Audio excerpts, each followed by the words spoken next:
Hello and welcome to Unity Presbyterian Church Online. This week in worship, Pastor David begins a series on the life of Daniel as we take a look at doing the small things right. Let's listen. Well, I promised you stories from sabbatical. And so one of the places that we traveled to during sabbatical, just my wife and I, was Lucerne, Switzerland. And right there on kind of the mountainside is Mount Pilatus that comes right up. And it's one of the big things that most tourists want to do. So, of course, Sarah and I said, okay, we have to go up Mount Pilatus. And to do so, you take a cable car. And it's one of the longest cable cars in Europe. It takes 30 minutes. For 30 minutes, you're just going, all the way up the mountain. So if you have a fear of heights, probably not a good thing to do. But if you don't, the views are outstanding. Of course, I took a picture to share with you what it looked like from up top. It was incredible. Now, Sarah and I were big hikers, and so we did lots and lots of hiking, probably some of the steepest hiking that we did all trip up here on Mount Pilatus. And even though it was a foreign country, being Switzerland, they had helpful signs to tell us kind of what to do and what not to do, like this next sign. So it's good to know, don't wear high heels, right? If you're on the top of the world and you're hiking these steep trails, do not wear high heels, or you might end up like this little stick figure, just falling straight down. That was a good and a helpful sign for us.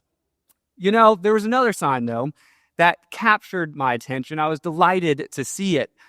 Being at the top of creation and a mountain like that can fill a person with a sense of awe and a profound awareness. I know it did me, that I did not create any of this, that God created all of this, and God has given it to us simply to enjoy because of God's goodness.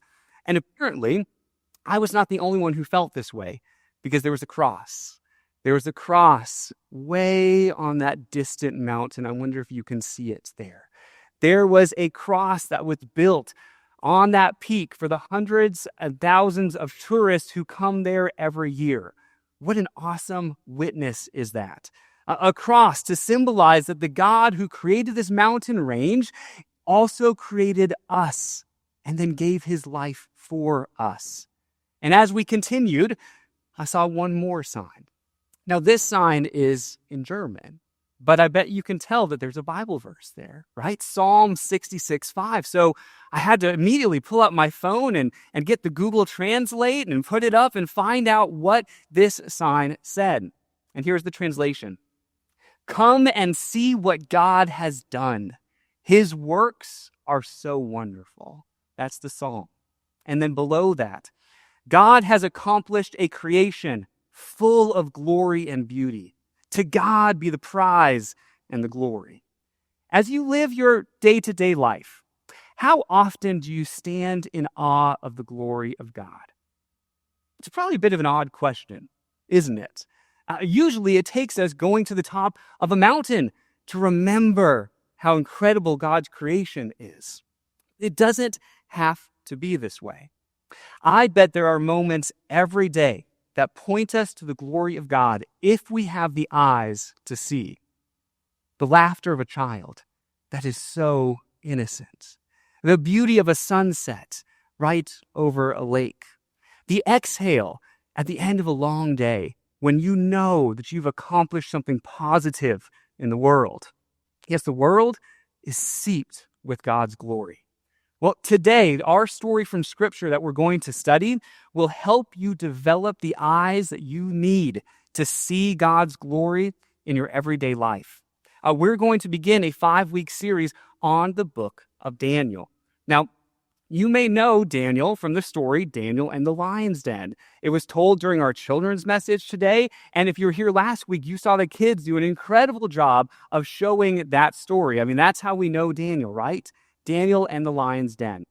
And that's a part of his story, but that's not all of his story. Daniel's life encompasses so much more than just that event. So what you're going to learn about Daniel is that he was keenly aware of the presence of God in the small and seemingly insignificant parts of his life. Now, Daniel's story begins in a profound and traumatizing way. The setting of the book of Daniel is shared with us in the first 2 verses of the book. So this is Daniel chapter 1, verses 1 and 2. In the 3rd year of the reign of Jehoiakim, king of Judah, Nebuchadnezzar, king of Babylon, came to Jerusalem and besieged it. And the Lord delivered Jehoiakim, king of Judah, into his hand, along with some of the articles from the temple of God. These he carried off to the temple of his God in Babylonia and put in the treasure house of his God. So the story of Daniel begins in the worst possible way for God's people.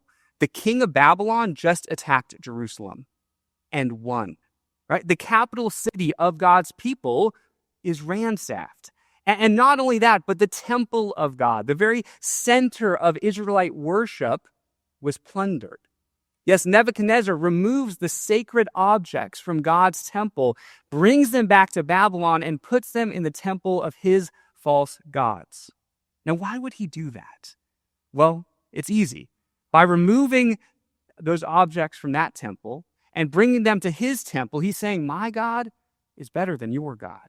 Right? My God is more powerful than your God. So not only have they suffered a military defeat, but they have suffered a spiritual humiliation as well. Who remembers the Tower of Babel from Genesis chapter 10? That story is going to actually help us understand a little bit about King Nebuchadnezzar. Because the story of the Tower of Babel shows that the people of that town built a tower so high that they were trying to reach the heavens. And they did so, right, because they wanted to be equal with God. Well, if you do some digging, you realize that Babylon is in the same exact area as where Babel once was early on in Genesis. And archaeologists have dug and have actually discovered a tower in that very same site. Not the original tower, but a tower that Nebuchadnezzar built. A tower that he built so high that he also wanted to reach the heavens. We have a picture rendering what it most likely looked like in King Nebuchadnezzar's age. And so what many scholars believe is happening is that Nebuchadnezzar is trying to do what the early humans did in Genesis, build a tower so high that he can consider himself equal with God. This should give you some insight into how this king viewed himself and the situation that God's people are in after being conquered. They were being ruled by a king who viewed himself as equal to God. So after Jerusalem is conquered, the king orders a group of Israelites to be brought from Jerusalem to Babylon in order to serve the king. That's what we learn in the next verse. Then the king ordered Ashpenaz, chief of his court officials, to bring into the king's service some of the Israelites from the royal family and the nobility, young men without any physical defect, handsome, showing aptitude for every kind of learning, well-informed, quick to understand, and qualified to serve in the king's palace. He was to teach them the language and literature of the Babylonians. Okay, so Nebuchadnezzar has now taken hostages from Jerusalem to Babylon. The distance from Jerusalem to Babylon was about 1,000 miles. And what we're going to learn just a little bit later is that Daniel was one of these hostages. Daniel was taken from his home, from his family, and forced to live in a foreign country. From the qualifications that were listed in these scriptures, we learn that Daniel was young. That Hebrew term for young men usually referred to teenagers between the ages of 15 and 17. So it's like Daniel was a high schooler when he was taken from his home. Can you imagine that if you were in Daniel's shoes? We also learned that Daniel was handsome. That's interesting. And well-educated and quick to learn.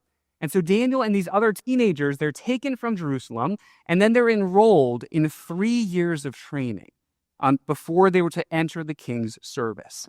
Now, what were they going to learn for those 3 years? Well, they were going to learn all about Babylon's language and literature and history, heritage, culture.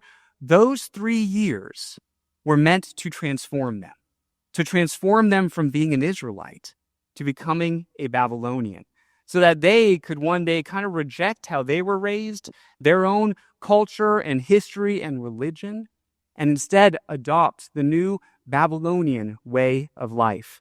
And to make this transformation from Israelite to Babylonian complete, they were even given new names to go by. Here's the next verse. Among those who were chosen were some from Judah: Daniel, Hananiah, Mishael, and Azariah. The chief official gave them new names. To Daniel, the name Belteshazzar; to Hananiah, Shadrach; to Mishael, Meshach; and to Azariah, Abednego. Now, this is hugely significant because in the Old Testament, names meant something, right? You didn't name someone just because you liked the sound of it. You named someone something because of what that name meant. Do you know what the name Daniel means? It means God is my judge. And so every time Daniel thought about his name, he would think that God was the sole authority in his life. The name Belshazzar also means something. Belshazzar means Bel, protect his life. Bel being one of the names of the Babylonian gods. So giving Daniel this new name was a subtle but intentional act of spiritual reprogramming from one God to a new God. It's almost like saying, don't follow the gods of your youth, the God you grew up in. Follow the gods of Babylon. Now I'm going to ask you to put yourself in Daniel's shoes for a moment. Imagine that you're 15. Right? What did you like when you were 15? Who are your friends? Where did you live? Put yourself back in that person. And then imagine that your city was attacked, that you were taken 1,000 miles from your home, and that you're then forced to adapt to a whole new lifestyle and culture. And if you disobey, an angry king may take your life. How challenging would it be for you to keep your faith in God? I think many of us, we would continue to believe, but we would probably do so secretly, wouldn't we? We wouldn't make much of a show of our beliefs in God. Rather, we would worship quietly so as not to bring any attention to ourselves. But Daniel chooses to express his faith differently. The story tells us that all of the hostages are assigned food and wine from the king's table. And the next verse says this: "But Daniel resolved not to defile himself with the royal food and wine, and he asked the chief official for permission not to defile himself this way. So Daniel refuses to eat the king's food." At first look, this might appear a little bit puzzling, doesn't it? The king's food was the best food in the kingdom. It's the finest wines and the richest foods. I'm sure half of the kingdom would love to switch places with Daniel so they could eat and partake of that food. But Daniel refuses. And there's one reason why, one main reason. The king's food was not prepared according to the standards of Mosaic law. You see, the Jewish people were supposed to eat meat and other food prepared in a very particular way, a way that the non-Jewish Nebuchadnezzar wouldn't have really cared anything about. But Daniel wants to hang on to the distinctiveness of his faith, even when he's dwelling in a foreign kingdom. I mean, you know the saying, when in Rome, do as the Romans do, right? The intention of that saying is to say when you're in a new place, you should really adapt to that new place, experience all the new experiences of that place. In Daniel's context, it might be changed to when in Babylon, do as the Babylonians do, to which Daniel would reply, no, I'm not going to change who I am to adapt to the Babylonians. He's going to stay true to himself and his faith. Now, one of the king's officials, he's a little worried. He's worried that if Daniel doesn't eat all this food that he's being offered, that he's going to look hungry and malnourished, and then he's going to be responsible. but he likes Daniel. He sees something in Daniel. So he says, Daniel, I'll give you 10 days. 10 days to eat your food and not the king's food, and then let's see how you look. And if you're looking as malnourished as I think you're going to look, then you have to promise to eat the king's food. So Daniel agrees. And not only Daniel, but 3 of his friends also agree. Shadrach, Meshach, and Abednego. And after 10 days, here's what we learn. At the end of the 10 days, they looked healthier and better nourished than any of the young men who ate the royal food. So the guard took away their choice food and the wine they were to drink and gave them vegetables instead. To these 4 young men, God gave knowledge and understanding of all kinds of literature and learning. And Daniel could understand visions and dreams of all kinds. Daniel and his friends, they passed the first test of how to stay faithful in a hostile world. They chose to stay true to God, even in the small things. I mean, not eating food is not some big dramatic protest. It was a quiet decision to honor God in a small but a meaningful way. This teaches us that daily faithfulness matters. In the small matters, it shapes who we become when then the bigger challenges of life arise. Because it's the small things, when you put them all together, that become the really big things that tend to form us and our character. Yes, faithfulness is formed in those ordinary moments of life when you're not thinking much about them, but you're simply living. Choosing patience with your children even when you're exhausted and even when they don't deserve it. Choosing to forgive even if no one would blame you for holding on to that grudge. Choosing to live by faith even if others view that as naive. The small acts create a big faith. What Daniel has done in this story is declare to himself that he will continue to live faithfully, even in the face of the great pressure to live otherwise.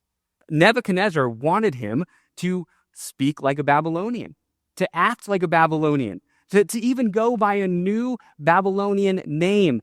Yet as a teenager, Daniel chose to keep his identity rooted firmly in his faith in God.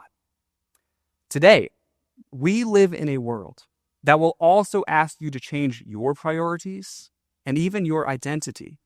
The world will push you to become more busy, to become more cynical, to pick sides, or to choose half measures in your faith when it comes to following God. But may Daniel be our example of how to respond to those pressures of the world that we live in. I mean, Babylon tried to change Daniel's name, his education, and his culture, but it could not change his heart. His heart was always for God. So you can live in a secular world while keeping your sacred identity. Amen. If you would like more information about Unity Presbyterian Church, please visit our website at www.unitypres.org or visit us on Facebook. This is the Unity Presbyterian Church podcast. Have a great week.